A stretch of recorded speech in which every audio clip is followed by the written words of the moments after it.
I'm ready. And go.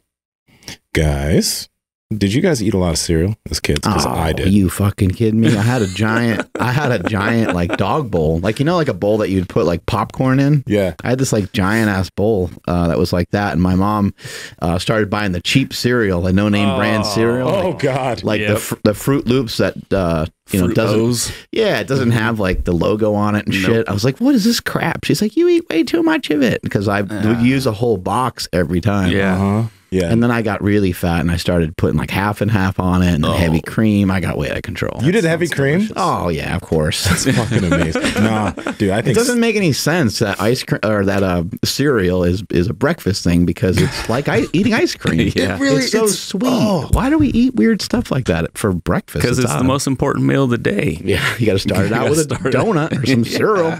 And most adults, we don't eat cereal anymore because we're like, I was a 3-bowl guy, and my bowl was also pretty big, but Magic Spoon is fucking legit. Actually, it has 14 grams of protein. I'm gonna grab this box real quick. Think 4 grams of net carbs. What's the best part about eating cereal? So I know what you're gonna say. I will disagree, but in my opinion, it's the whole thing. The whole process. It's when the milk and the cereal combine, and they kind of get like that crunchy, but still kind of, you know, soggy, like you're dipping, you know, like cookies in milk, but it's with cereal. Can anyone just make milk that way? But I know what you were going to say. The best part is when and you get to drink the milk that's just full of all the flavor. Yeah.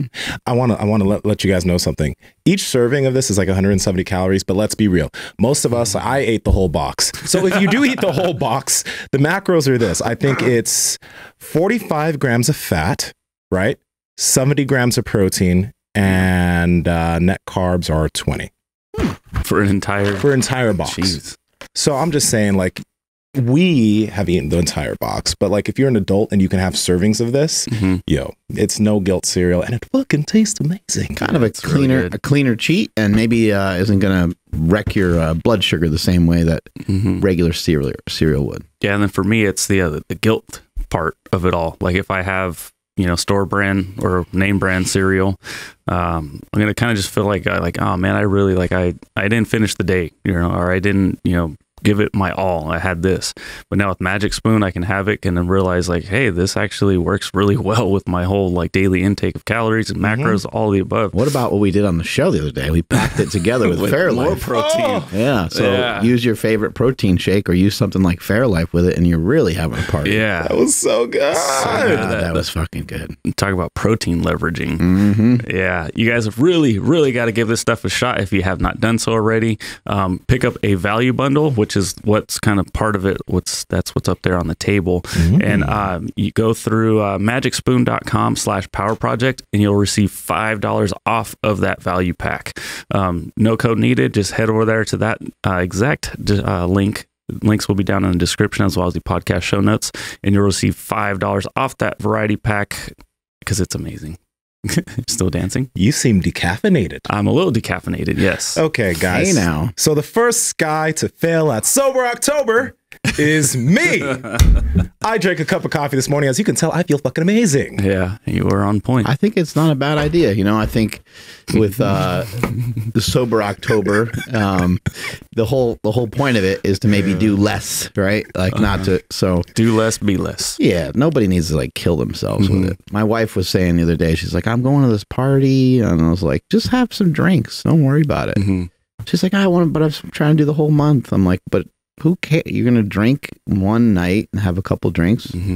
It's going to enhance the experience. You're hanging out with your friends. Fucking go drink. Go have fun.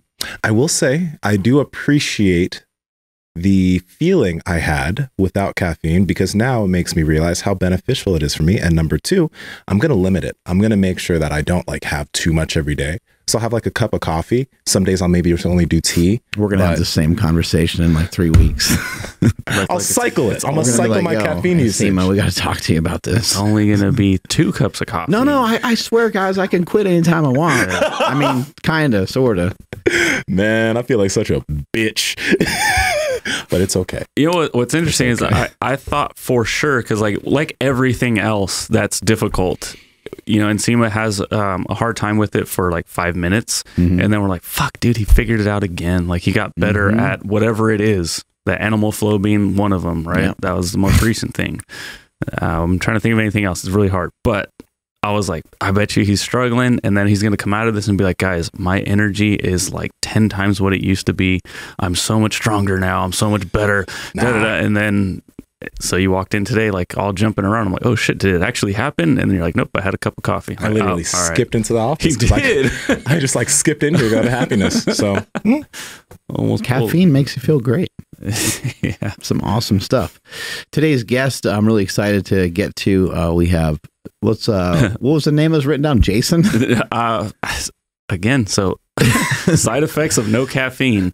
I have been booking guests at wrong times and under wrong names. Is it at 12:30 or 1 or 12? I think it's today's was supposed to, it was set for like, you know, 1 p.m. Eastern Pacific Standard Central Time. God, that gets so confusing. But I wrote it down as Ryan Cupples. Oh yeah, Ryan. But Cupples, his name is Mike Cupples. Mike Cupples. I don't know how that happened. I met Mike via sliding into his DMs. I think he, or maybe he slid into my DMs.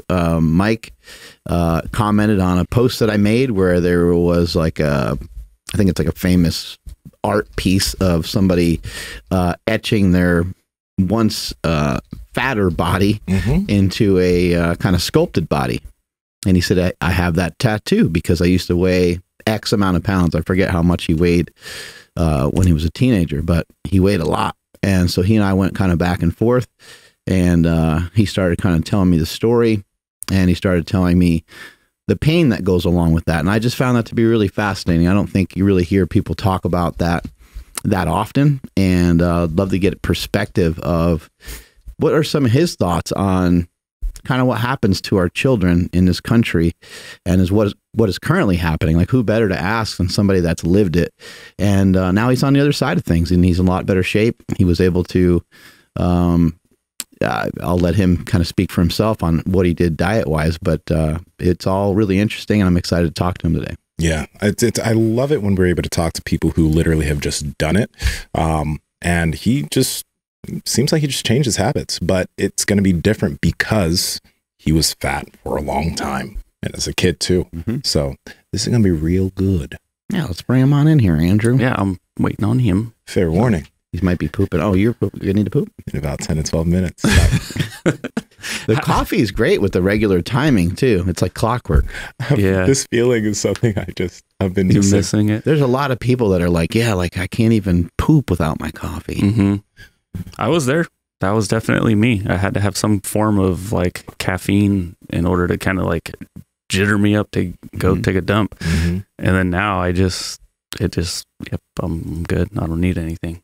Hey man, power to you. I know. I'm happy, but I'm proud of you because you like, even after this October, you're not going to be drinking coffee anymore. You are a better man than me.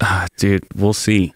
All right, because I'm still gonna have caffeine, but like, yeah, I'm gonna limit it to the bare minimum. Like, if I'll have like a Coke Zero maybe, or I'll have the Sunkist that has a tiny bit of caffeine in it. Loves his Coke Zero. Gotta have the Coke Zero. But yeah, I'm not gonna do the normal traditional thing that I would do every day, which is wake up, have caffeine, get here, have caffeine, yawn, have more caffeine, or whatever it may be, because like that's all out the door. Once somebody says like no this, then all of a sudden you're obsessed with it, you know? Like you can't eat breakfast burritos for the next no, that's not what I said. The next 3 months or something like that, you know what I mean? It's like, you're like, what? Like, then it gets you thinking like, fuck man, breakfast burritos are amazing. They are. They're unbelievable. They're really good. The breakfast burrito diet. You know, I feel kind of sad though, because now I'm leaving you two on this journey alone. It's like it's like we were all running down a trail, and I was like right there, but I'm like, fuck it, I'm out. But now you two are just running. I'm like, I'll miss y'all. So what happens now is, like, since you have extra pep in your step, you're just leading the pack now, and so like whenever we start to drag, you'll just have to pull us forward. That's what's going to happen now. Man, Andrew, I love the way you twisted that around. Thank you. I feel better about you're my leading quittery. us. Could throw us a lifeline. Yeah, exactly. I just one day bring in some nitro cold brews 3 and just place 2 right there and be like, oh, I'm just going to have 1. Like, oh my God, those other ones are already open too. It's so weird. They smell so good. That's another thing. The smell of coffee. It going into a coffee shop. Is Andy drinking, or is anybody in the house Andy drinking coffee? Yeah. So do you have to smell that when you leave the house? Oh. Uh-huh. Yeah. The other day she was like, her and I were going to go somewhere, and she's like, oh, let me make some coffee real quick. And I was like, man. I just sat there and bit my lip. You know, the self-control that this is bringing you, though, is admirable. It's going to turn me into a real beast. Seriously. No, I think so. You know? Yeah. I mean, you know, I like challenges, and I like trying to have discipline on certain things. It's not easy, you know, but I think you can take anything that you have going on in your life, and you can, you know, develop stronger discipline towards it or to it. There's many different levels to it, and for some people it might be harder depending on what it is. And if anytime it's this like substance, that gets to be way harder. Or if it's food, as we're going to learn from Mike. I think it's Mike and not Ryan, right? Mike. Yeah, Mike. Mike Cupples. You know how Derek from More Plates, More Dates does the like those crazy stories about like people. So we got one on GHB if you guys want to hear it while we wait. Oh, yes. I'm going to butcher because I can't read stuff, but this one's from, I'll just say Paul. It says, big fan. He listened to the episode with Coach Trevor, and he wanted to share his GHB story. I'll leave the camera on you guys so you can respond. But I went to my dealer's house and I grabbed a pretty small volume of GHB and put it in a water bottle. I had some experience with compounds, so I thought I could just casually sip a little bit from the bottle on my way to the superstore. I was going to the grocery store to buy a rice cooker, and by the time I parked my car and started walking inside, it started to hit and I could hardly walk straight. One of the employees asked me if I was okay, and I just gestured that I was, and I asked if I could use the washroom. Anyways, I used the washroom, and I could hardly effing stand up. I slowly made my way back to the parking lot to go lay down in my car for a while without buying the rice cooker because I was too effed up to even buy a rice cooker. And on the way back to the car, I passed a police officer near the entrance and dropped my phone right in front of him. And he was like, hey, buddy, you dropped your phone. I didn't respond to him because I didn't actually hear him. And he grabbed me as he said, come here for a minute. We need to talk. Anyways, he called in like 5 cruisers and a bunch of undercover cop cars pulled up and circled me. And I was a little bit built at the time. I was 245 pounds. Anyways, questioned me about what I was on, and I denied over and over again that I was on anything. So they called me an ambulance, and then we shot the shit for a little while whilst we waited for the ambulance, and we talked about lifting. They asked me if I, quote, pushed mad stacks. My rebuttal was, I prefer the barbell. Standing there handcuffed, chatting with like 8 police officers kind of made me feel like a big deal because they needed to call in that many guys just because they weren't sure if I was going to be calm or if I was going to be trouble or what. So anyways, I peacefully go to the hospital with the officer who arrested me, and we continue on. He follows procedure, handcuffing me to the chairs as we move through the hospital to different rooms as they do a tox scan on me, which they find nothing because GHB is pretty benign. It's not on typical toxicology profiles. And we proceeded to continue shooting the shit, chatting, and it turns out that the police officer knew one of the guys I trained with in the strongman scene. At this point, he looked at the time and decided it was not an issue he needed to concern himself with, and he uncuffed me and told me to stay out of trouble. I was a little bit pissed off because I got a bill in the mail for $500 for a $500 ambulance ride to this. And the superstore was 2 blocks away from my house, and right across the street from my house was the hospital. He goes on to say more stuff that he had to go to work and explain the whole thing to his boss at 3:30 a.m. Moral of the story: don't sip GHB out of a bottle while driving. It'll end badly. What is GHB supposed to do again? It's that help you sleep. Yeah. Oh wow, that's the thing. So he thought he could just sip on it though. Oh my god. And like take it as like a party drug. He's probably just going to go home and take a little nappy poo. Didn't realize it's going to hit him so fast. Yeah. Oh, nappy poo. That's some craziness. I know, sorry, that was a lot longer than I expected because I suck at reading, but we got our man. Yep. Can't quite hear him yet. There we go. We got you. It's amazing to be here, guys. Thank you again. Just so much, really. This is a dream come true. Thank you. What do you got going on in the background there? So that's actually my gym right now. This is my small studio that I train people at. And so it's just my sign. I got a dumbbell rack over here, squat rack. And then I got just like a normal bench and stuff. Hyper extension machine over in the corner that's not seen. Cool. Just the usual strength and conditioning stuff. Awesome. This is my little studio.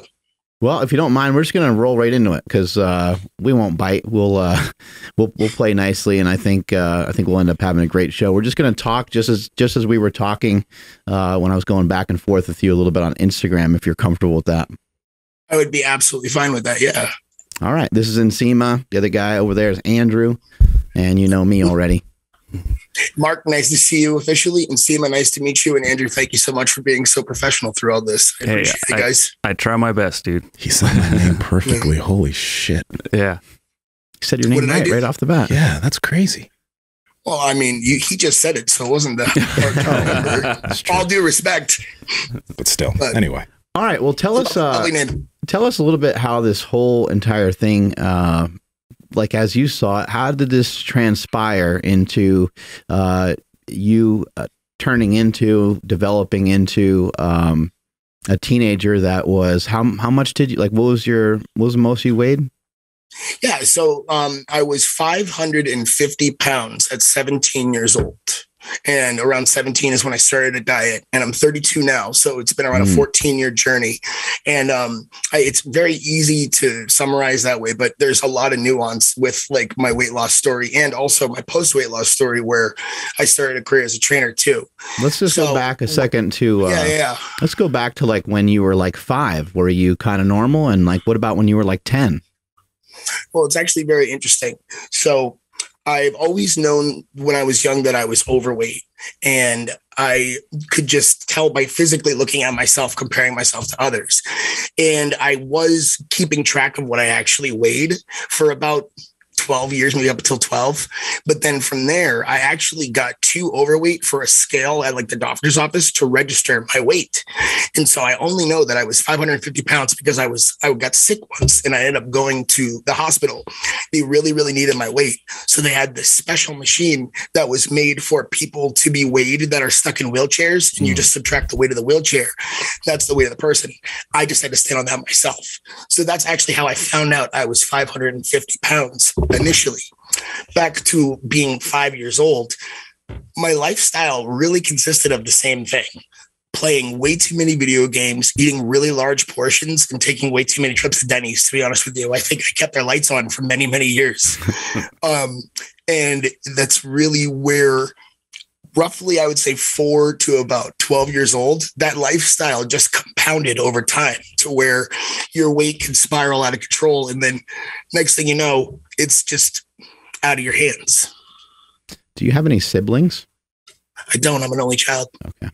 How about your, like, so in terms of your parents, were your parents overweight also, or did they, because like, you know, you couldn't have gone to Denny's by yourself as a kid. Absolutely right? not. You didn't have that money. So like, how did that play into that? Absolutely. So I would say that probably 75% of my family was or is still overweight. My father and my grandmother are quite small, actually. It's very ironic. But my mom and I have some distant relatives that have all been battling with weight for most of their life. And because you got fairly heavy at such a young age, it was probably just maybe not even an option, or maybe something that you didn't even want to explore, to do any sports or to do anything like physical? Well, I actually did try, not for nothing. But what I did find was when I did start trying, I was so overweight that I would end up getting stuff like stress fractures in my feet or be completely ridiculed off the team. I do have a distinct memory of being on a soccer team in one of the towns I grew up in for about 3 days. And I ended up hurting myself on one of the first practices. And also just people were rather unkind to the really large kid trying to join a sports team as an outlet to lose weight. considering most of them are there to do better at sports. So it's hard to get in. Yeah. When these things were happening, did you kind of start to pull back from other people more and more, and then kind of end up playing video games more and more, ending up inside more and more, and maybe ended up maybe isolating yourself? Well, I absolutely have always tried to be as social as possible. One of the credits I tend to get from people is because I was so overweight as a young man, I really developed and worked on my personality. Oh. And what I've heard from a lot of people is that my personality stood out more than my size, which I really appreciate. But I do believe that my size definitely made me stand out. I have some photos that I'm actually going to send you that were very accurate about how large I was. Wow. So also, yeah. Also, like as a kid, when all of this was happening, how much do you know how much you weighed at like 10 or 12, or did you even weigh yourself much then? So right around, I would say 4th grade, I was at my school, and it was one of those presidential fitness tests where they would collect all the height and weight of all the kids and then do all the usual exercises to see where they measure. Mm-hmm. And I said, this is a very distinct memory. I was in line. The entire school was completely lined up to just have these 2 women record the height and weight. And one woman was taking the weight and the other woman was recording it. And I'm in about 4th grade. And I remember hearing the kids in front of me being roughly like 65 to 70 pounds. And I ended up being up and get weighed. And the woman kind of double took and tried to say under her breath, 110 pounds. What ended up happening was everybody ended up hearing it. And so that was a little bit of a tough situation, just because it was one of the first standout moments of my weight really differentiating me from people. Mm-hmm. But that was that was right around the time when I was still able to understand my weight and keep track of my weight. There is a problem, because a lot of the scales tend to only go up to about 300 pounds. Yeah. Past that weight, it's not necessarily healthy to be, but it's also very hard to record your weight. And did you try anything, like you personally or your parents, did anybody try anything to help you lose weight? Was anything ever successful, or no one really did anything? No, people actually did. And it was my mom, being an overweight woman, has done nothing but spend almost all of her mental energy when I was young to try to help me lose my weight. Yeah. And there were 2 diets prior to the one that actually stuck where I lost my weight, where I lost about 50 pounds. It was a no carb Atkins type diet. And I lost about 50 pounds. But the second I started going back to my old ways, I gained it back. And I ended up actually probably gaining weight from about 2 diets before the diet at 17 that I started that actually was successful. How do you think shame maybe played into this a bit? Because I know that we use that word and we just always think it's bad. I heard you mention that you got ridiculed and made fun of, which really sucks and is extremely hurtful. But it's great that for you personally, it sounds amazing that you were able to keep your social side. It kind of sounds like without that, your story might be quite different. It might have been too hard to ever even come back from that particular situation. But how do you think kind of shame and pain of being upset about the situation, being made fun of, being teased, how do you think it kind of made you into what you are today? Because you probably have lost, I don't know, almost 300 pounds or something like that. Right around 250. I want to say around 225 since the lockdown happened. I gained a little bit of weight, and I don't feel like I've earned the right to say that just yet. However, my story is never ending, so I'll have it back. Right. Yeah. How do you think shame kind of played into, turning you into who you are today? I would say that the negativity that I experienced in my life when I was overweight was probably a double-edged sword. When I was young and I had lost the weight, so roughly 19 years old, I was a little bit distant from who I was when I was overweight. I had finally gotten myself out of it, and it was just a tough situation where I almost kind of shut it out. And from looking forward and kind of reflecting on it all and learning and growing, the shame today is actually nothing but good, because any of the hardship that I experienced when I was overweight, chances are it gave me a little bit more thicker skin today. And I'm just lucky enough to be where I am today in a different situation. So I would say that it was preparatory, but at the time, shame is a large reason why I would stop dieting or stop thinking that at one point in my life, I would ever get out of this weight cycle where I would ever move forward and lose my weight. I definitely would say that had some effect on it. And you also mentioned this one thing I thought was really interesting is you mentioned that you had to develop your personality more.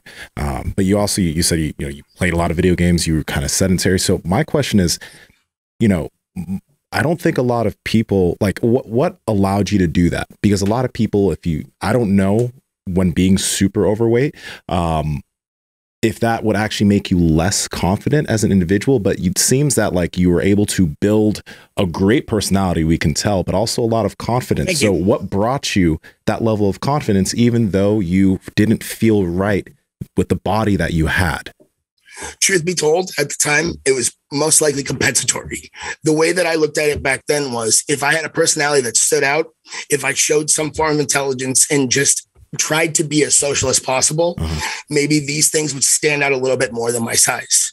Also, I will say at the time, I was motivated by the more I developed this personality, the more I was able to fit in and mesh with people. In my mind, I feel like I would have been picked on less as well. What do you think ultimately led you to saying like, this is it, I got to really make a change, and then you actually being able to stick to that change? Two main things stick out. So out of all my reflecting through these years, the two things that really stuck out to help me lose weight, one is rather serious, and the other one to me is kind of funny. So the one that's kind of funny is I stopped actually fitting into 6XL clothes at the Big and Tall store. So from there, it might not seem that important of an intrinsic motivation to lose weight based off that. However, what am I going to wear? Where do I go from there? If the Big and Tall store no longer has anything in my size, is there a bigger tall store? No, there's not. So that's one of them. And the second one's just a little bit more serious.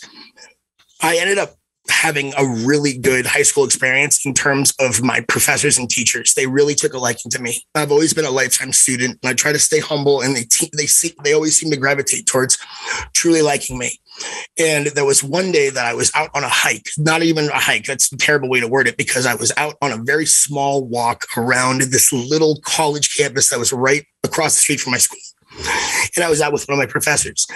And I actually, just from probably 10 minutes of the light walking, I ended up having a pretty bad asthma attack. I never really had any asthma attacks, but I've had asthma my whole life. And I just remember practically 50 feet outside of my school's door to cross the street, I was winded. And by the end of maybe half of the walk, I ended up having to have my professor go back to the school to get my inhaler to come back, and then let me have my inhaler to then let me get back to the school. The coming to terms with being so out of shape that even something that the simplest of human that, I was a young man. My professor was probably 20, 30 years older than me, and he's just fine walking around. And, I've always been observant, and that was just one of the straws that broke the camel's back, so to speak, because I genuinely have never felt that way in terms of asthma attack. Since when I was young. I went to one of those medieval dinner theaters, and I found out the hard way through this experience that I was allergic to horses. My throat closed because there were so many horses around. And I self-induced that same feeling by just simply walking. And that was terrifying to me.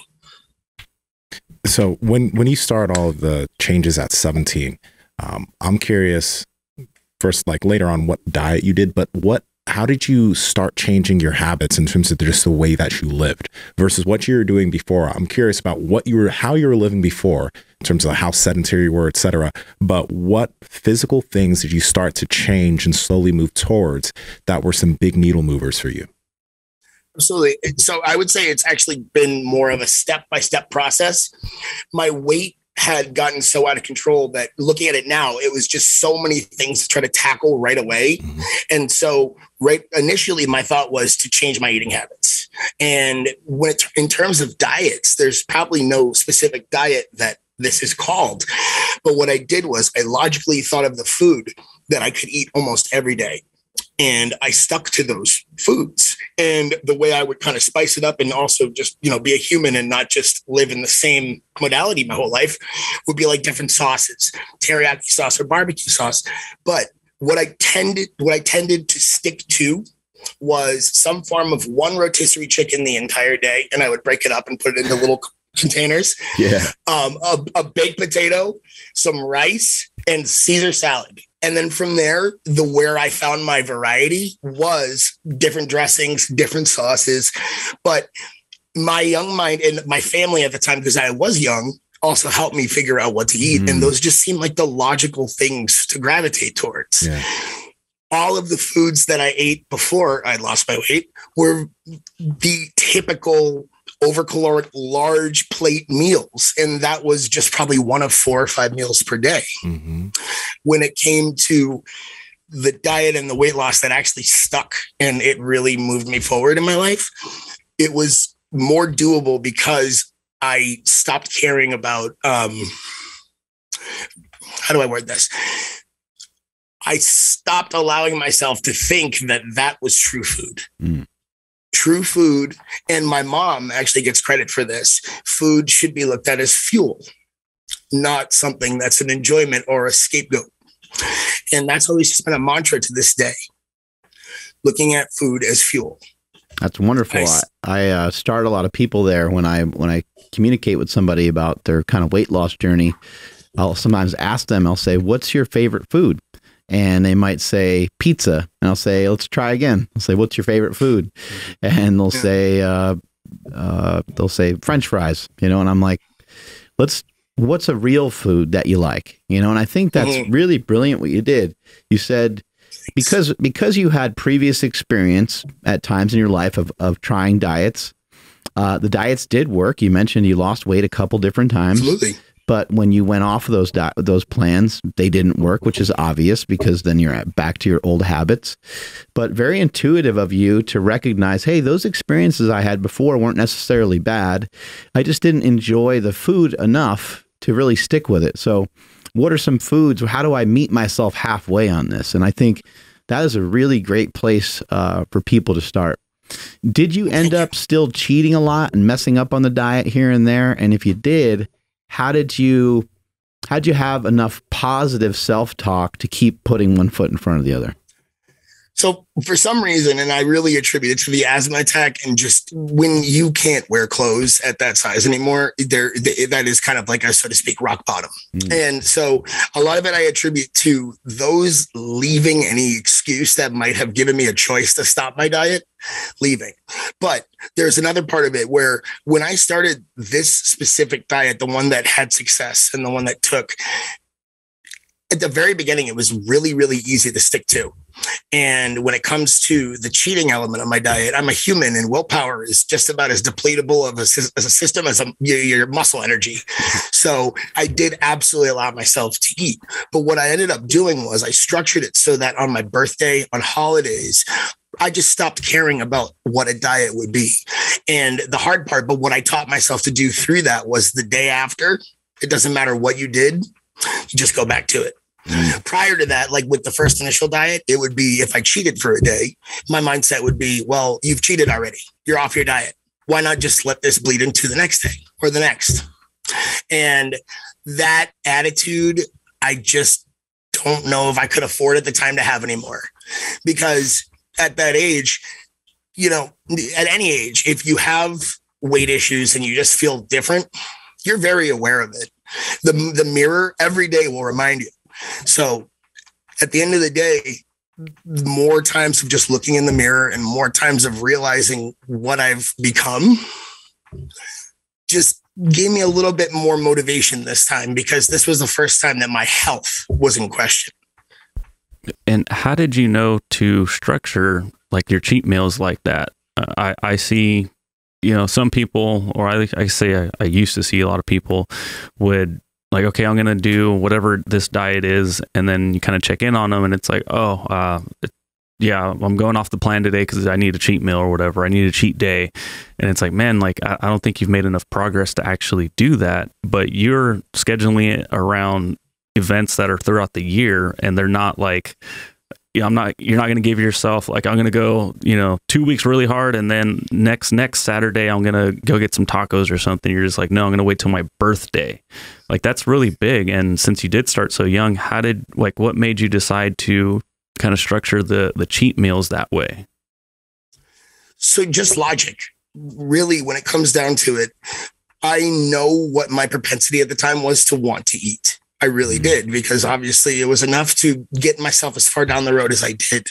So going into this diet, and this is one of the large differentiators from the other diets, was just simply not giving myself the option to cheat every day. And that is a little bit vague. And so as I started going through it, I revised it to I'm only going to cheat on special occasions that are mostly attributed to food anyway. On Thanksgiving, we attribute it to food. We attribute Christmas dinner. We attribute, it's your birthday, do something special for yourself. So knowing that I will always have a propensity for those kind of foods, at that time, it was just the smart route to limit myself to that. How I actually did that, though, and this is something I remember to this day, was just a constant talking to myself in the moment that today is not a day to cheat. You've done so far on your diet and you need to keep going, because this one can actually be the one that works. I remember being in the middle of school, not paying attention to some form of exam prep, reminding myself that. I remember being in my computer room at my old house in the middle of an after school day, reminding myself that. And I think one of the things that really helped me succeed was just keeping that in my head for the entire time. Were you a social eater? Did you end up eating, a lot around other people, or were most of your bad habits kind of done behind closed doors type thing? Well, at the time, most of the people that I gravitated towards as friends were people that played a lot of video games and had similar lifestyles. So I would absolutely say that I was a social eater. I made the joke about Denny's, but in all reality, that was more of the social hub for a large amount of my friends. Does that make sense? What kind of video games are we talking about here? Finally. Oh, I'm big into shooters. To this day, I'll still dabble a little bit. Obviously, I got other stuff going on, but I'm a really, really big first-person shooter guy. Which one? Are you waiting for Halo Infinite by any chance, like I am? I feel like now is not the time to differentiate opinions, but I'm not a big Halo fan. Okay. I got really into Counter-Strike. Yes. That's what I was saying. Okay. Yeah. Yes. Okay. Well, fun fact, boys. Anything that I did in my youth to channel some form of athleticism or competitive vibe was actually through Counter-Strike. I've been to local tournaments and stuff like that and did pretty well. That's awesome. So when I was young, yeah. Are we talking about Source?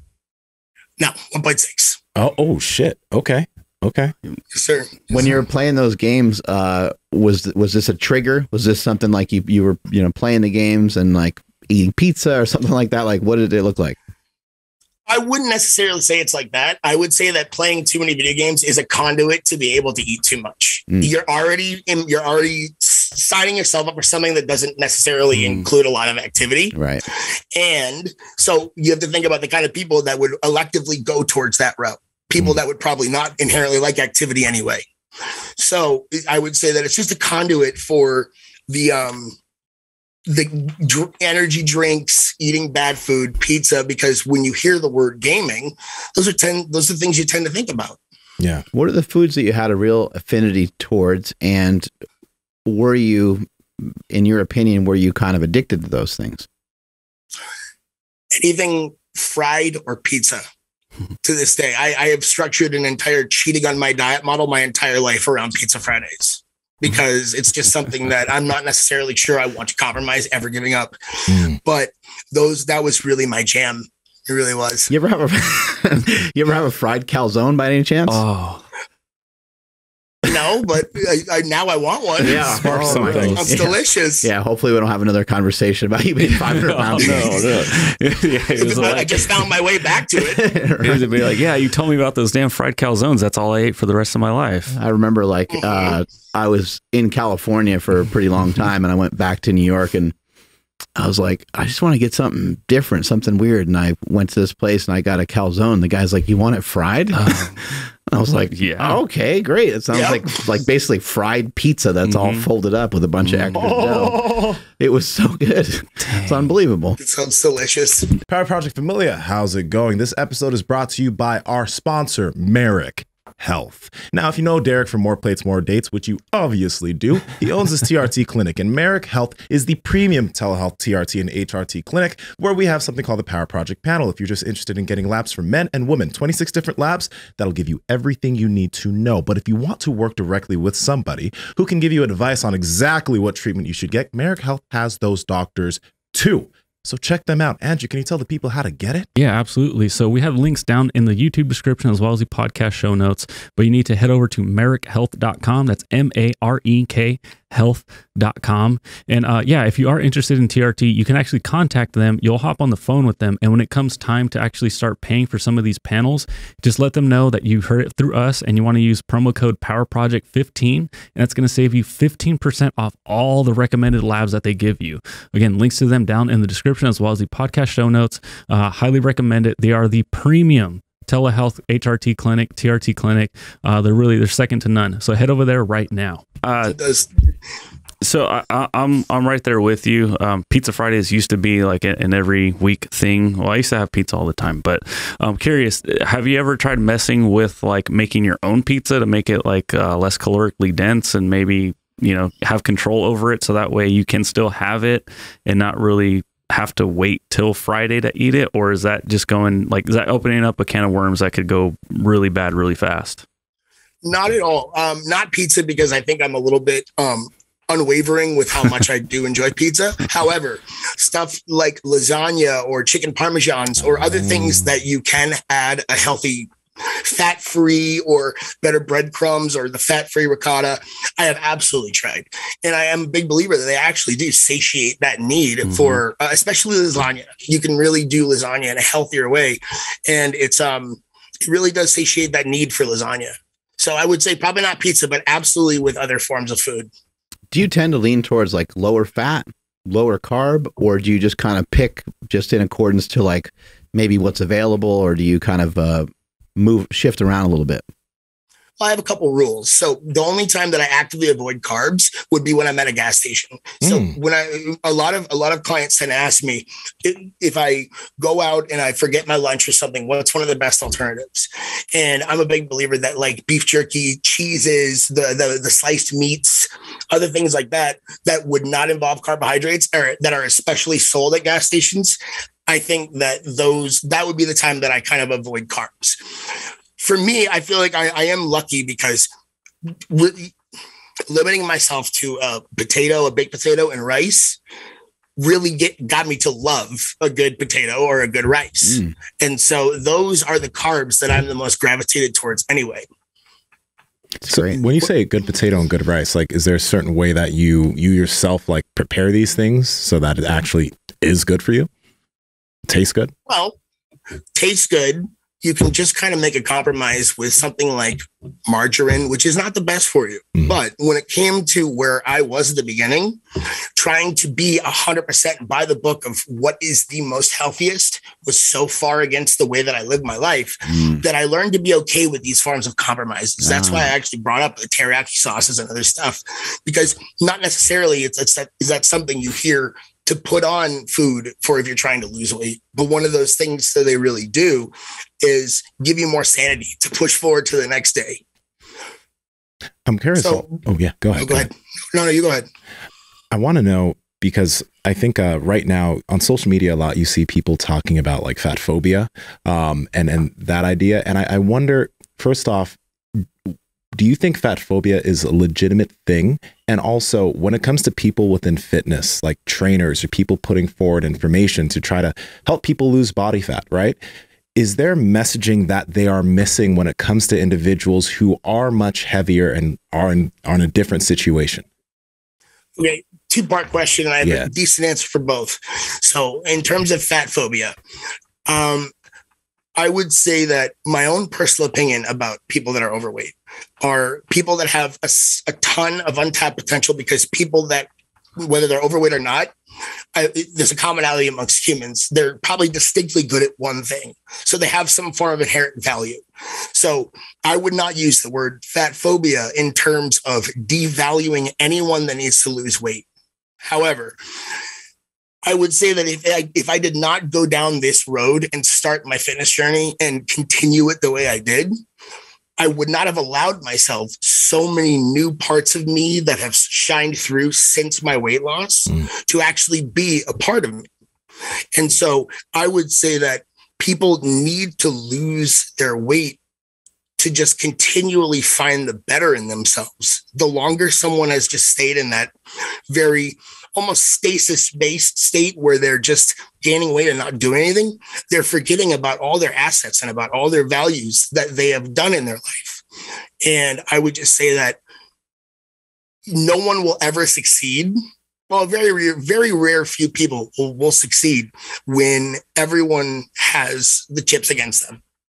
So I would say that in order for people to just bite that bullet, get over themselves, and start the journey for their personal sake, I don't think there should be any form of demeaning to them about their weight or fat phobia, or I don't think that there should be a stigma about fat. However, go ahead, please. I'm curious about one thing you mentioned. You mentioned becoming a better version of themselves.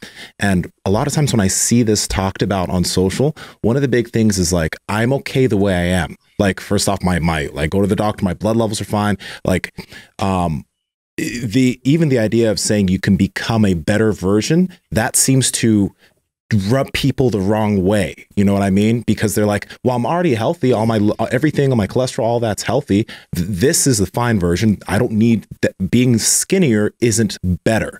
And that seems to get people kind of angry when it comes to that conversation. Have you seen that? I have. It's hard to answer that one directly because there's always context that will probably give someone a way out of a solid one-way directional statement. But I would say that, well, I was very overweight. And I can tell you for a fact that I wouldn't be able to sit in my own skin today doing this had I not uncovered parts of me that I only uncovered solely due to losing my weight. Forms of confidence, forms of self-worth. So I don't know. I think it's a very, very hard topic because as far as I'm concerned, the world's becoming more and more sensitive in a sense. I have a lot of empathy, so I don't judge anybody for it. But as a health professional, that one of my biggest assets to have people look at me as credible is my weight loss. I can't fully stand behind people thinking that losing their weight, changing their composition is a bad thing, because inherently it's not a bad thing. But look at like a different form of addiction. Nobody is affected more so than the actual person by an addiction. And so you have to ask yourself, if I know someone that is suffering from something like that, I can give them the best guidance I can. I can help them the best I can. And clearly I'm worried about it myself. I have my own emotional stake. But I just know for a fact that no one has more emotional stake in their longevity than the person. And so if someone that is overweight doesn't feel like it's conducive to be okay with losing weight, I just don't know if that correlates with the science of how the body works, because there's no reason why someone should aim to have an exponentially low body fat or even grow a ton of muscle unless they want to, and that's their goal. Absolutely. The one thing that I try to emphasize for people, at least, is what's the quality of your life now? Something is in the quality of your life where you decided to seek a professional to change the quality of your life. So what exactly do you want to change? And I would say that if you come from a perspective, no one wants to hear someone that's not accomplished something tell them to do something. Does that make sense? Because they haven't accomplished it and the person hearing it hasn't accomplished it. And by and large, anybody being told they have to lose weight for those reasons are probably going to bring up a large form of a barrier to guard themselves from hearing that, because they don't want to hear it. But like I said prior, every day the mirror reminds you of your health. And then on top of that, it's not even about how you look.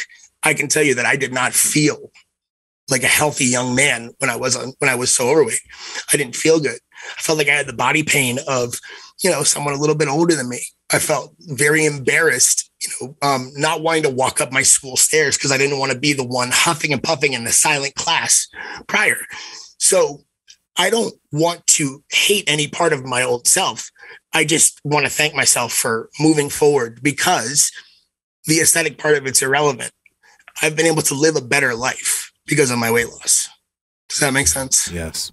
It doesn't seem to hold a whole lot of value to point the finger at anyone, you know, when somebody talks about like being obese.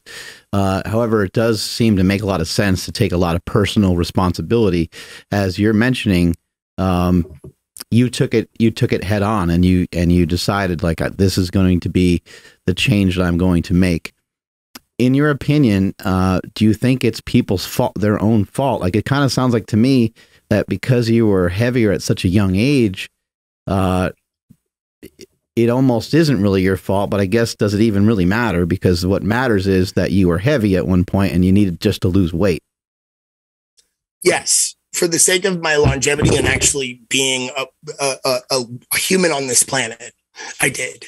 But I also think that people that have made choices to get to that certain weight should have some form of self-accountability, because to me, at least, and this is the only person I could speak of from this, my accountability and me choosing to gain that weight allows me to have more initiative over my own choices, allows me to recognize that I have made bad choices.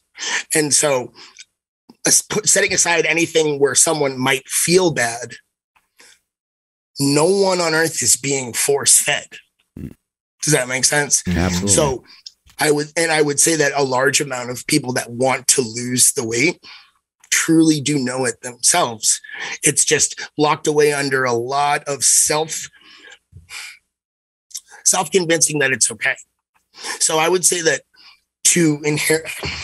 it's inherently a battle of your own ego against yourself. How does one, because you mentioned something there, having to take accountability and responsibility. And I can, like with many things, for example, you know, if someone isn't somewhere in life, like I was raised by a single mother. Some people are like, oh, I didn't have this person there. And when it comes to maybe situations like this, some people are like, well, you know, my parents didn't have the greatest habits, or when I was younger, there's this. Since you've had that experience, and since you've probably worked with people who have lost massive amounts of weight, how do you get them to a point where they take ultimate responsibility for everything? Because it seems that when you're able to take that responsibility, you also know that now you have the power to make the change, and it's no one else. Your parents don't have the power. People in your life don't have the power. You have the power to do that. So how do you help people shift that mindset of just taking ultimate responsibility for where they are and where they can actually be? I think I'm very lucky, honestly. If you think about it on paper, there's an obesity problem in this country. So I think that no matter what way someone tries to approach someone and talk about it, more than likely it might be a harder conversation to have. It might not be a successful conversation. Mm-hmm. Where I consider myself very lucky is just a perspective of living through it. So I know for a fact of what I've experienced, more than one person has tried to get me to lose weight based on what they think. And each time I know for a fact that I agreed, but I did hit that kind of ego wall where who wants to really break down their biggest weakness in front of some person that's just arbitrarily saying, you need to do this. Mm-hmm. Does that make sense? Mm-hmm. What was the initial question? I'm sorry. Kind of the mindset shift of it's your fault. You know what I mean? It's in the ball's in your corner. It's your responsibility to do this. No one else's. I got you. I think, like I said, I think I can speak to someone with them knowing that I am not trying to be on a pedestal when I talk to them. I'm mm-hmm. right next to them in the trenches, because one of the first things I'll talk to anybody that's lost weight or people that I'm going to help lose weight is that I still struggle with it to this day. Mm-hmm. And it puts me kind of in the same situation as them. And I think that for my own experience, I'm very lucky. Just like I said, because I lived through it. And by living through it and changing who I am gave me this immense passion for trying to get others to follow suit that need it, that want it, because of all these, like I said prior, tangible lifestyle improvements that from my day to day, whether it be self-worth or confidence. And one of the things that I try to really advertise to people in a sense is, no matter whether you hate the feeling of exercise, because like I said initially, I had an asthma attack doing a very light walk. So that doesn't necessarily want me to go into a lifestyle of fitness with a ton of excitement. Initially, I thought I was very fragile. But one of the things I tell the people that really need to lose weight is that you would just be so surprised at how durable you are. And I don't even know you to this intimate level. I just know that everybody has a better form of themselves inside. And by and large, that ego that I just spoke on is what's holding them back. I've worked with so many people that have wanted to lose weight for years before they actually started losing weight. And it's just it's an issue of not knowing where to start, or having a lot of people in those shoes telling them that they need to lose weight. If you tell a young kid, a teenager that's having some hard times, that they need to follow these rules, even though logic dictates to me, you should follow these rules, they're probably not, because they're getting it hammered into them at every angle. So it's almost a double-edged sword to tell people that they need to lose weight, because on one side, people really do need to, not only for the health, but for the mindset benefit and just for everything good that comes from it. But by telling someone that they need to lose weight, you're inherently guarding them up. You're inherently giving them less reception to what you're saying, because I'm a firm believer that people that need to lose weight know it. It's just a matter of how far in there it's locked away. You mentioned people having forgotten assets. What do you mean by that? And what do you think these forgotten assets might be? Well, for me, I worked on my personality when I was overweight because I didn't think that I would have much of a chance in social situations because of my size. Being where I am today, down the road, I quite enjoy being in social situations, and I feel like I at least have a passion for it. I'm not sure if I'm good at anything, but I at least have a passion for it. And if I had just listened to my initial thought, first things first, I wouldn't be here. Second thing is I wouldn't be trying to give my message to people, because if I thought initially what I believed with all the fibers of my soul that I just wouldn't be able to stand out in a social situation, then, I mean, like I said, I would have been a little bit worse off than I am today. And now take that idea about being good in a social situation where you're made for it and it could just be a part of you, and turn that into anything that's just some individual's talent. You know, I've ran into people that need to lose 200-300 pounds, but the way that they can see numbers makes me feel like it's my first day at school. Or, you know, even better yet, a lot of people that need to lose a large amount of weight are very successful business owners, because they've channeled all of that passion and all of that hard work to that. And it's funny because they almost don't have the ability to connect, like the living through the hardships and having all that passion and just driving forward with themselves.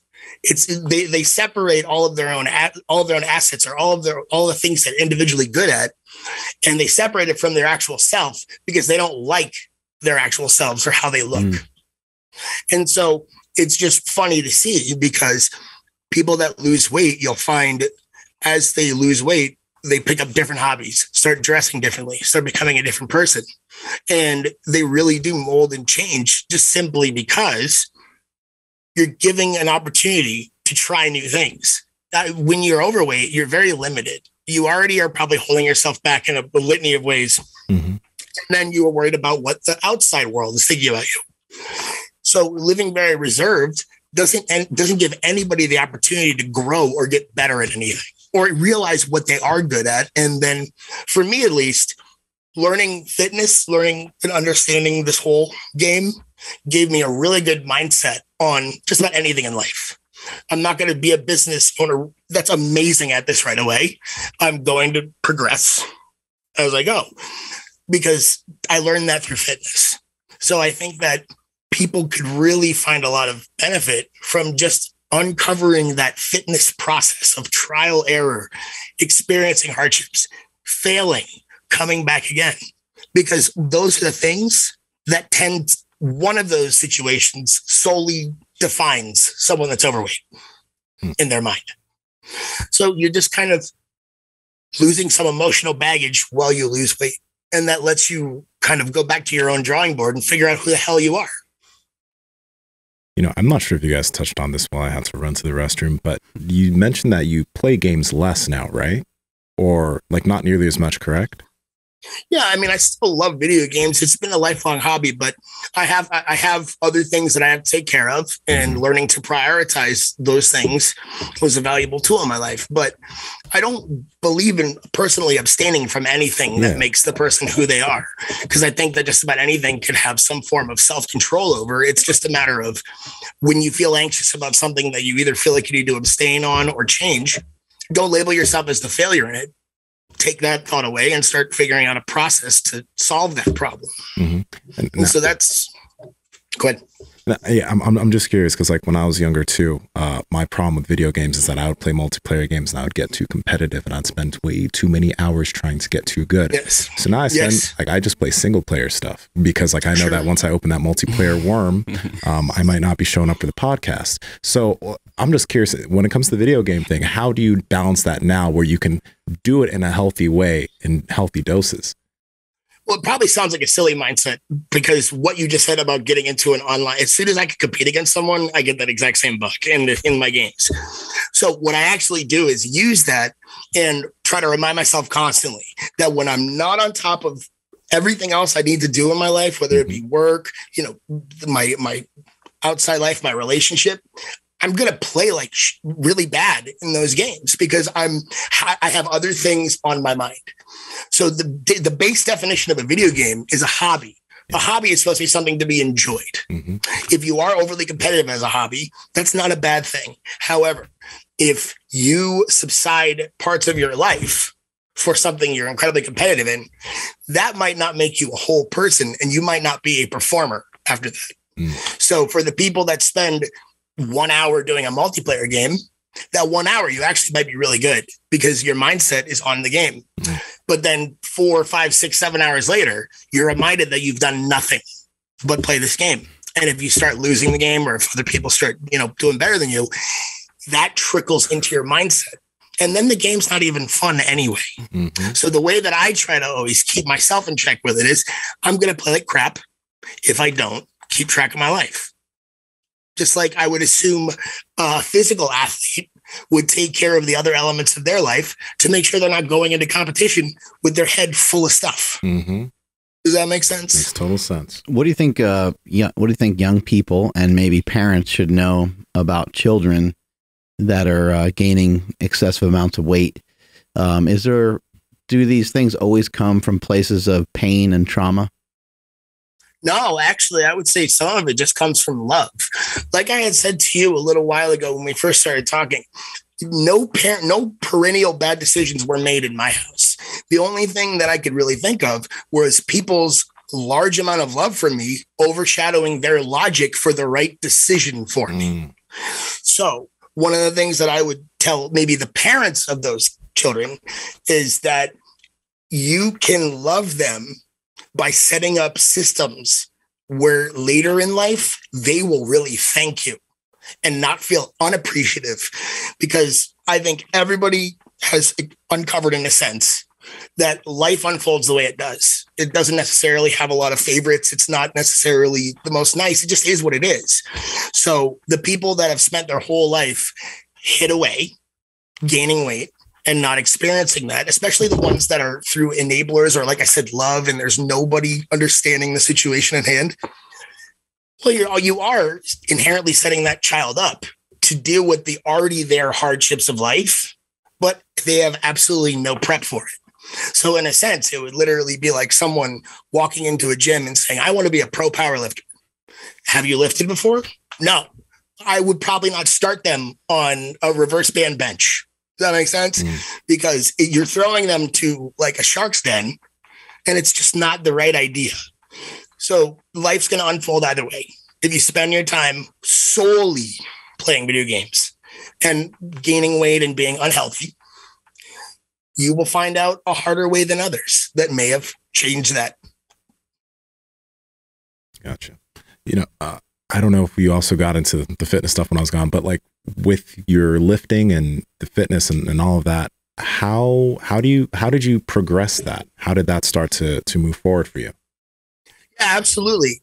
So when I first started going to the gym was actually, I had lost 100 pounds just dieting alone. So I'd been on a diet for about a year or two.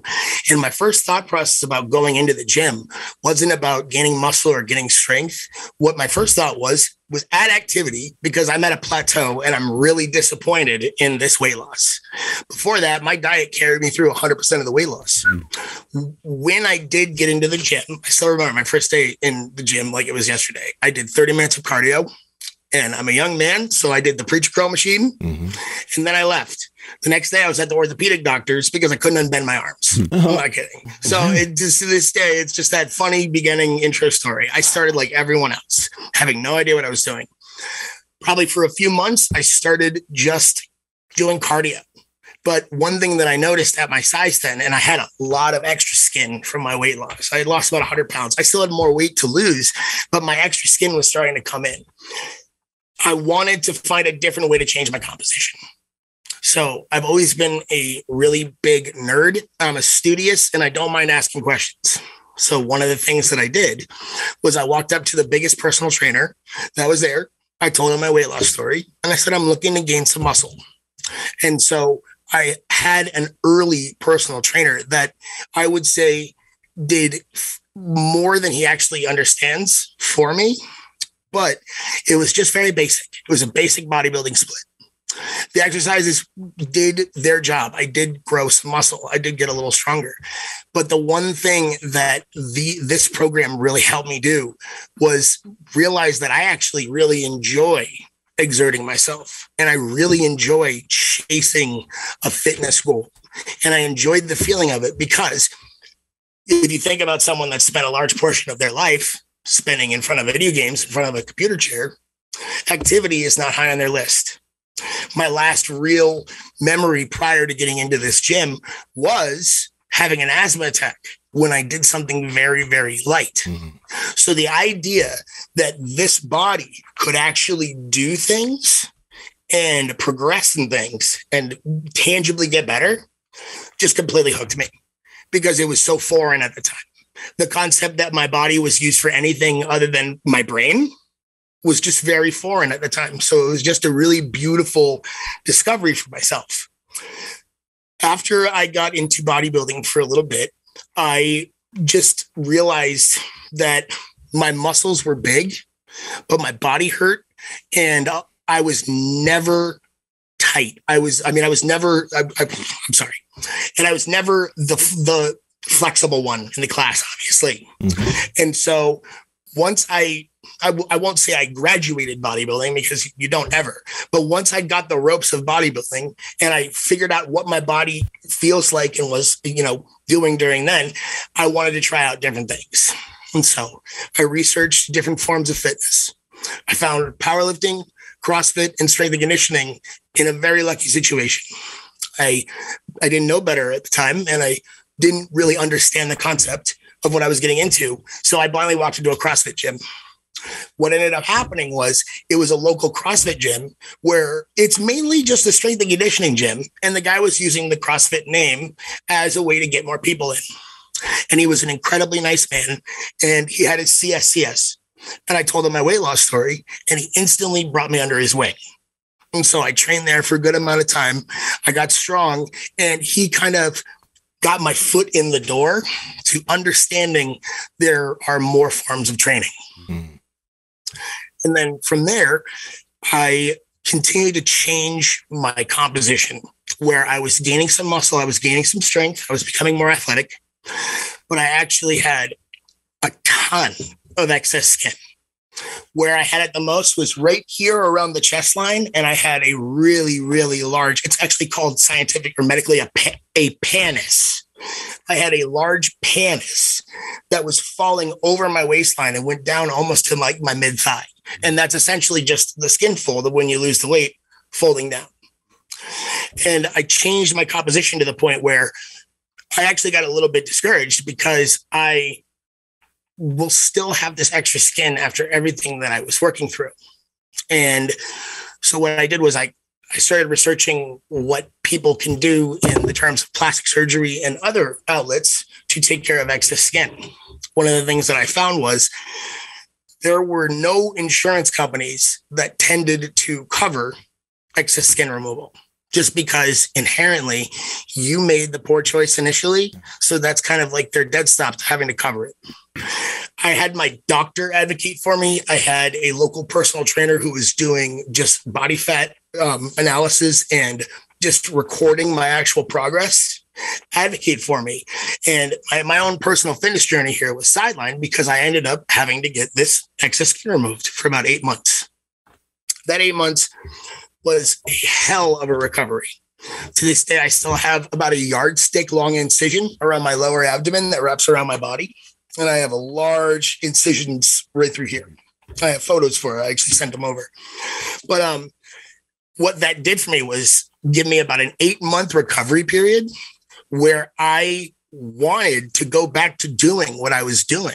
I had lost this weight. I had gained this momentum in the gym, and now I'm 8 months off. So the entire time I spent in this recovery, researching strength and conditioning, researching how fitness works. And from there, I ended up just taking about, I want to say 9 months. I don't know if it was 8 months. It was a really long recovery time. It took about 9 months to recover. And from there, I got back into powerlifting, hitting the ground running.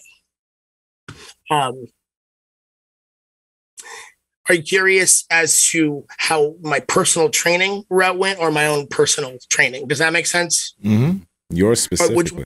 That's my specifically. Yeah. Okay, so it was always gravitated towards powerlifting. I never really enjoyed cardio. I mean, obviously my background. And when I was a little bit younger, it was kind of a nice excuse to not be 100% lean and still be very active. Mm-hmm. And so I always gravitated towards that. After I worked with a lot of bodybuilding and I did a lot of this learning about strength and conditioning, and then I worked in powerlifting, I found an affinity for wanting to try some odd lifting and strongman kind of stuff. So I ended up getting into that as well.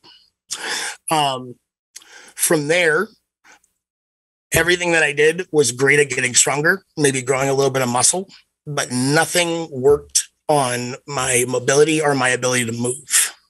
And so where the strongman and powerlifting ended off, and actually up until where I am today, I kind of stopped following one modality.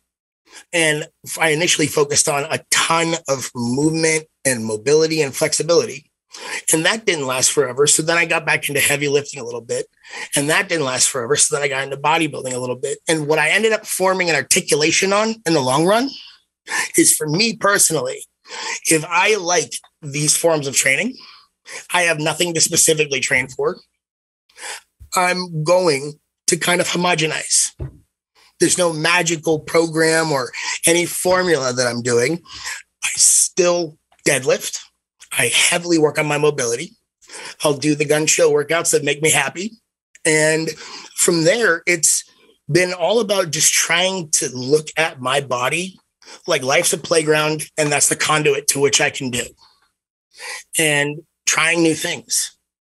Just over this lockdown, I was doing these ridiculous, almost circusy, banded muscle ups because I was an 550-pound kid that has now trained himself up to be confident in trying this dumb banded circuit muscle ups. So of course I'm going to do it. And I would just say that what I've really tried to focus on through it all is just keeping after fitness, keeping it in my life, keep going after any form of movement. I stopped getting specific goals. So I ended up just really setting myself work out or do something with your body, flexibility, mobility, soft tissue work, anything every day. And probably from the age 23 to now 32, I've tried to do something with my body every day. I'm not going to say I overtrain and do an insanely large amount of focus on one thing. I'm passionate in everything, and I try to just do something every day because I have 17 years accruing of doing nothing every day. So that's a little bit different. So that's why I worded this. It's a little bit different than how I'd approach someone else. Yeah. But for me personally, adherence is key. So finding what worked and what I can still stick to this day. was something that I found to be successful and not really trying to fit into a mold. Yeah. Now, I mean, obviously, when you started lifting, you were gaining muscle as you were continuing to lose body fat. So my question is, did the scale ever get to your head over time? Like when you were dropping weight for a while, and then you probably had a period of gaining and losing and gaining and losing. Sure. What are some things you did so that the scale movement didn't really bother you too much? I mean, you also mentioned during lockdown, you gained like 20 something pounds. A little, yeah. How do you let it not really affect you? Because the scale really does mess with some people, especially when they start lifting and gaining muscle and gaining a little bit of weight. I can't agree more with the scale messing with people. And I've seen it derail more people than not. I'm actually a firm believer of 2 indicators of your own fitness could also be how you are in the mirror and your belt loops. Those are also 2 good ways to measure your own progress. I'm very well aware that some people are data hounds and they need to thrive in a situation where they're constantly monitoring their body weight. So I don't think it's a bad idea. But I think for anybody that's fighting with their own personal weight loss goals, you should weigh yourself to track your progress, but it should be way more infrequently than people do. So I've never been a big fan of weekly weigh-ins. What I tended to do when I lost my weight was I weighed myself at the same scale every time, and I would do it bi-monthly. So about every 2 weeks, I'd give myself a chance to actually do something else, because what I find is people will weigh themselves on a Friday, and then next week comes up, it's Monday, and it's their next weigh-in. But then they get discouraged because it's theoretically and technically next week, but they've had 3 days in between. So I think that it's either learning to find other ways than the scale to be successful in tracking your progress with weighing yourself just as a baseline number and nothing more, bi-monthly or monthly, or just completely and utterly cutting it out and going with how you look in the mirror, your belt size, and how you feel intrinsically. It's probably hard to start someone that has a long way to go on that methodology. But when people want to lose weight, they will change who they are when they start losing weight. And so people might find that right away, weighing themselves is a very good idea. But like everything, your progress is going to stall. So during those times where progress stalls, you can either weigh yourself, and if nothing moved, you judge yourself as a failure and go back to your old lifestyle and make nothing out of the time you just invested, or find other ways to keep yourself in check and follow those methods. Like I said, the mirror is actually a fantastic, for me at least, way to tell how I'm doing. I'm not going to overthink some stuff like inflammation, and it's not supposed to be that technical. It's literally, I've looked at myself in the mirror every day. There's probably stuff that I don't like. Are those things changing? Mm-hmm. Yes. Awesome. Stick to the process. No. Well, now we need to keep trying new things to make it work. You mentioned this being a battle against yourself, and I think we all feel that. We all feel the weight of that. That's like what fitness is. You know, you're trying to get more flexible, trying to get stronger, trying to get leaner, trying to get bigger, whatever it is. It's a process of some self-mastery. You know, you're trying to figure out a way to constantly improve yourself. So it's very difficult. But I think the story that you shared with us today, I think gives people a really good idea of where they can start, how they can start. It sounds super simple. You picked foods that you liked. And then when you ventured into exercise, you picked exercise that you liked. And now it sounds like you're doing more of the same. You're not really set in your ways. You're not a bodybuilder. You're not a power lifter. You're not a strongman athlete. You're not a CrossFitter. You're just someone that likes exercise. You go in the gym, you exercise, put in a good effort. It sounds like you understand that like probably the most important thing is consistency, trying to figure out a way to be consistent. Not all workouts are going to be bangers of a workout. But as long as you're getting in there, doing something, that's going to help your mind. And as long as you keep kind of checking back in the mirror here and there and things are looking like they're trending the right way, then it just means you're heading in the right direction. I think you said a lot of this stuff in a very smart fashion. What's your like education background? Sure. So I ended up getting my associate's degree in general education, but I geared every elective I've had towards health and wellness. I was actually certified very, very young as a personal trainer through my college as well. I believe it was NCSF had a class extension through one of my local colleges. So that was where I ended up getting formal education. In terms of firsthand experience and education on training people, I actually have a very interesting story if there's time. Yeah. So when I first thought the notion to become a personal trainer, it was solely because I was so amazed at the changes in myself that I feel like I'd be doing a disservice if I couldn't try my best to try to help other people find that change. And so I had a very good background in my own fitness. Like I said, I had some good mentors along the way. So I had a chance to sift out some of the BS early. But one of the things when I was certified and trying to find an initial job was you don't have experience. Everyone loved my passion. Everyone loved my story, but I don't have experience. And this is very interesting. So I got a reach out from a Planet Fitness to ask me to be their personal trainer, or at least interview for the personal trainer. It wasn't where I wanted to start initially.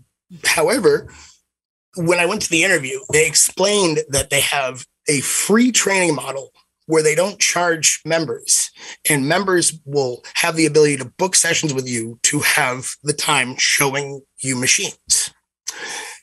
I cleverly looked at that as, so people that will have something to take for free can give me a firsthand personal training experience that essentially there's an endless model to it. So what I ended up doing was trying to sell myself and have conversation with everyone in the gym, just talking about these free sessions. And then once I had people signing up for these free sessions, instead of going out on these machines or teaching them, I said, F it. And I took them out on the floor and I started training them like I would normally if they were just a client. And what I really, really did was utilize this model for about 8 to 10 sessions a day for about 2 years.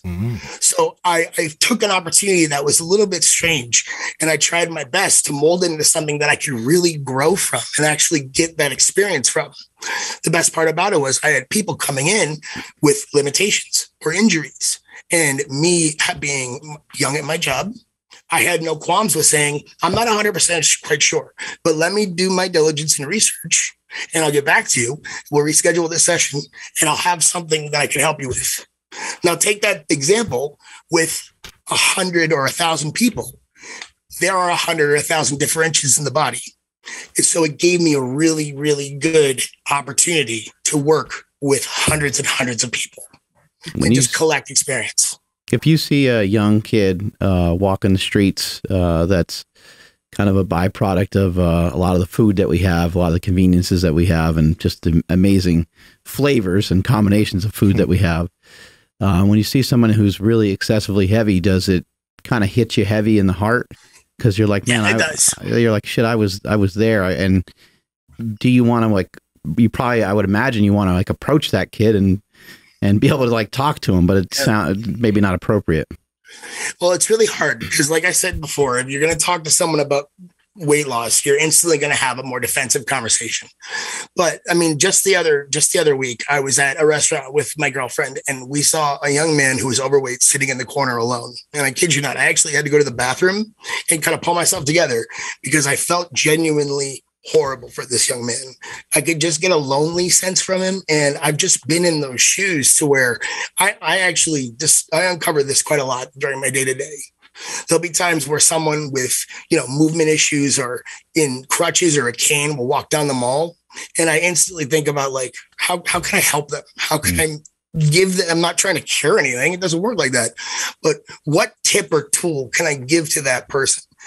And especially with people that need to lose weight, because there is just a large part of my heart that understands their struggle, understands that it needs to be taken care of for their own personal health and wellness. But I do understand the struggle. And so I do get a little bit upset when I see people that are stand out for their weight, because I just remembered how lost at some points I felt when I was in those shoes. And knowing now what I know, I have a unique perspective, but I know they don't have that. And I feel very, very bad for them. And it's like you said, I really do want to just approach them and tell them my story and offer them help in literally any way. How do you talk people out of using an excuse to gain weight? Like you mentioned COVID, sure. or you mentioned, yeah. And there's like certain things that people will say, like, this made me gain weight. Well, I got married, or I have a girlfriend now. So of course we're going to, but I gained 40 pounds, it's like gaining a couple pounds sounds totally reasonable. Maybe you're enjoying yourselves for entertainment or whatever, but gaining 40 pounds sounds kind of excessive. How do you talk people kind of out of that kind of mindset, or how do you handle that? Well, I think there's a difference between excuses and self-awareness. So an excuse is something said that there might be no intention to fix it, but being self-aware enough to know that your discipline is slid is the first step to actually picking your discipline back up. Does that make sense? Absolutely. That's great. I would just say that there is this, excuses don't bode well, because you're really supporting yourself to not actually continue what you're doing, because it's just self-talk that it's okay you're not doing something you want to do. Whereas I almost feel cathartic with where I came from in my past, being very open about saying that I gained weight, because how else am I going to lose it without being aware that I create a problem? So it does kind of boil down to the accountability and self-awareness to me when it comes to that. Mike, where can people find you? Thank you so much for your time today. Yeah. No problem. Thank you so much for having me on, guys. You guys are amazing. So I'm currently on Instagram. Just since the lockdown started, I've been posting a lot more on social media. I haven't had really any presence past that. So I'm at mike.couplesfit on Instagram. And I'm currently working on rolling out content for TikTok, YouTube, and Facebook as well. From what, 500 something pounds to what do you weigh nowish?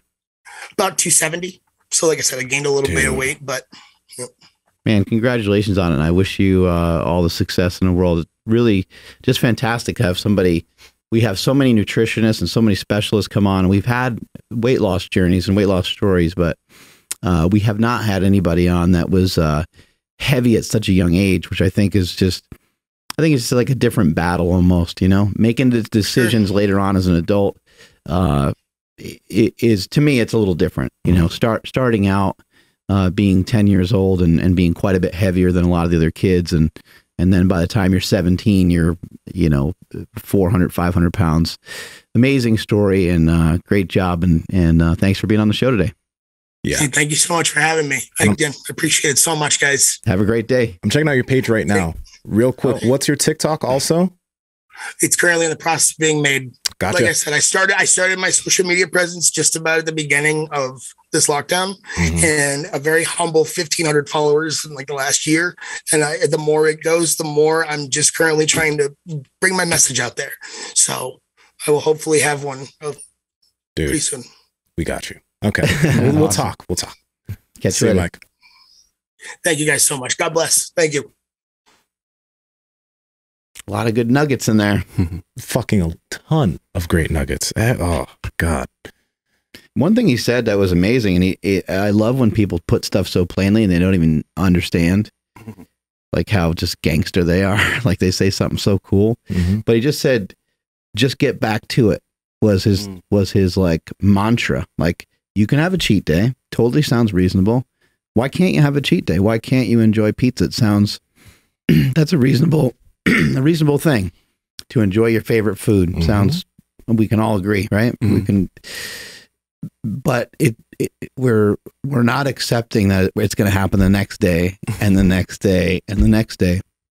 So for him, he just said, no matter what, just get back to it. Yeah. Whatever way you got to figure that out. And the way that he kind of put forward that it just takes time.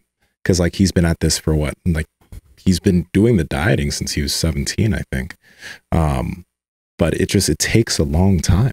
It takes continuous effort, and there will be days where like, yeah, you do have some pizza or whatever, but if you just get back on it the next day, it's no loss, right? As long as it just doesn't keep happening day after day after day. And also this thing he said about the scale was, that That was really cool. Yeah. The belt loops. Yeah. That's something to think about, because that scale is, it's going to go up and down. It's going to stall for a while too. Can't let that get to you, really. Yeah. I like, again, about the cheat meals, because he's like, willpower. He said it way better than this, but he's like, it diminishes like, like your strength of your muscles. Like, eventually it's gonna, like, you're gonna run out of it. He's like, so don't beat yourself up over it. Just have it and then get back to it. Yeah. There's a lot in there. And he like looks a lot like my cousin Brandon. It's like almost identical. Really? It's crazy. When he was, what the hell? when he was mentioning his socials, I went and I found his Instagram. That dude is like, his calves, his forearms, like he's got some fucking muscle. Yeah, he's put some muscle on. And I think that's another great goal. Like, especially for somebody that has ended up being that heavy, he most likely doesn't have access to the body that he wants, the exact body that he wants. So there's a little compromise in there. And I think for some people, it's like, well, let me fill out my arms and shoulders a little bit. Let me get my legs a little bit bigger. Because, he had these surgeries and he's got scars and things like that. It's hard to end up maybe looking like you're The Rock or something like that. Might be hard to be impeccable and look perfect when you've had surgeries like that. But yeah, what an awesome story. And I like that. There's also no blame. He's not blaming his mom. He's not blaming, he's not blaming his family. And he said there was attempts. People did, work at it with him. I just think maybe, people that are listening to this show, hopefully you can learn from this. And if there are people in your family that are heavier, I hope that at some point you had conversations with them. And if you have, there's probably not a lot of reasons to continue to bring it up. Yeah. Because they're staying where they're at, and they're staying where they're at for a reason, but hopefully you at least brought it up a couple times. But what I really, in my own life, I like to look at things as like an opportunity for education. So let's say you have a family member and you've talked to them many times about nutrition and the importance of it and the importance of a 10-minute walk and stuff like that. And just for whatever reason, they're not having it. And you're like, well, I don't know, maybe I hurt their feelings, or maybe it just doesn't vibe with them, or they're not in the right spot in their life to really try these things. Then just let it go for a while. But then when you get around them again and there's any mention of them being frustrated with particular things, you don't throw it in their face and say, hey, remember, you don't need to do any of that. You say, look, anytime you want, I'm right here for you if you want to make some changes so you don't end up with the same problems over and over again. Or whatever way you can word it so they don't get pissed off at you. But in my opinion, sometimes when somebody says those things, it's a little bit of like I think it's a little bit of like an alert. Like I really kind of do want help, but I don't. It's almost like your birthday. Like it would be cool if someone just gave me a big hug and said happy fucking birthday on my birthday, but I really don't care. But it was kind of cool if someone acknowledges it, but we don't need to make too much of a big deal about it, So I think it's kind of like that. They'll make an excuse or they'll say something and they might be frustrated. And I think if you just kind of throw out that lifeline and say, hey, I'm around anytime you want, or, hey, I know a great gym, or, oh shit, if you want, I'll go on some walks with you here and there. Whatever way you can encourage. And he talked a lot about that as well. Just figuring out ways to movement. Take us on out of here, Andrew. I will. Thank you, everybody, for checking out today's episode. And thank you to everybody that's been subscribing to the YouTube channel. We sincerely appreciate that. Please like this video if you liked it. And like I said, thank you for subscribing. But if you're not subscribed, please subscribe and hit that bell notification. Please follow the podcast at Mark Bowles Power Project on Instagram, at MB Power Project on TikTok and Twitter. My Instagram and Twitter is at I am Andrew Z, and the Andrew Z on TikTok, and Nsima, where you be. And Nsima Inyang on Instagram and YouTube, and Nsima Inyang on TikTok and Twitter. By the way, guys, wherever you're listening to this, if you're on iTunes, do leave a review, because we're killing it there right now, and we're almost at 100K on YouTube. I know, I saw that. Sore. So you better subscribe. Mark, what about this knees over toes seminar? Oh shit! It's like people are like flying in from all over the place. Crazy. Yeah, all over the place. My wife's like, oh, I heard a bunch of people are like flying in from like this state and that state. I said, I think people are flying in from other countries. Australia. Yeah, like this is it's gonna be crazy. Tickets are already on sale. Yeah. Not yet. We waited just a bit just to make sure we got everything right because I want to make sure we get. But probably by like Monday or Tuesday. All right. Which would be what? October what? What are we looking at here? So it'll be the day this releases. Well, there you go. Yeah, it'll be October 11, 12, or 13, somewhere in there. Don't be crazy. October 11, 12, 13, 14, 15, somewhere in there. Monday, Tuesday, Wednesday. Yeah, I'm excited. Something like that. It's going to be an amazing day that ends with the Y. And Mr. Infinity's going to be here. All right, I'm gonna find this man's name. We keep calling him Mr. Infinity. I know it's just great. I don't remember his name, but he actually makes some slant boards. I guess he does. Why doesn't he have his name on his fucking? He makes some like portable slant boards, and he makes a Nordic strap. Ben Patrick, he sends me because I wanted to buy some because I'd love to have some here for sale, and we're giving some away for free and stuff like that at the seminar, and. So I asked Ben, I'm like, who's got the portable slant boards? And he sends me like this guy's name and number. He's like, oh, you can call this guy. And so I gave the information to my wife or whatever. And then maybe like an hour later, Ben sends me another message and he goes, by the way, he's like, that guy's Mr. Infinity. I was like, Mr. Infinity. I'm like, holy shit. We finally figured out who he is. It's amazing. Yeah. Oh, that's a cool slant board. Yeah. Hey now. Very cool. Man, I am pumped up though. Ben Patrick is he's so excited. Like Jesse originally asked me, Jesse Burdick originally asked me, he's like, you think this guy can do like a whole seminar by himself? I was like, Jesse, wait till you get talking to this guy. I was like, this guy's some next level. He's really, really excited. He's really fired up. Anyway, I know that people are going to love it. And we have 2 different seminars. We have a private seminar, or not a private seminar, a VIP seminar. That's for pay. And then we also have a seminar following that. Both will be amazing. Both will be blockbuster. But I just figured with people traveling from all over that there might be people that want kind of extra attention. There might be people that want the...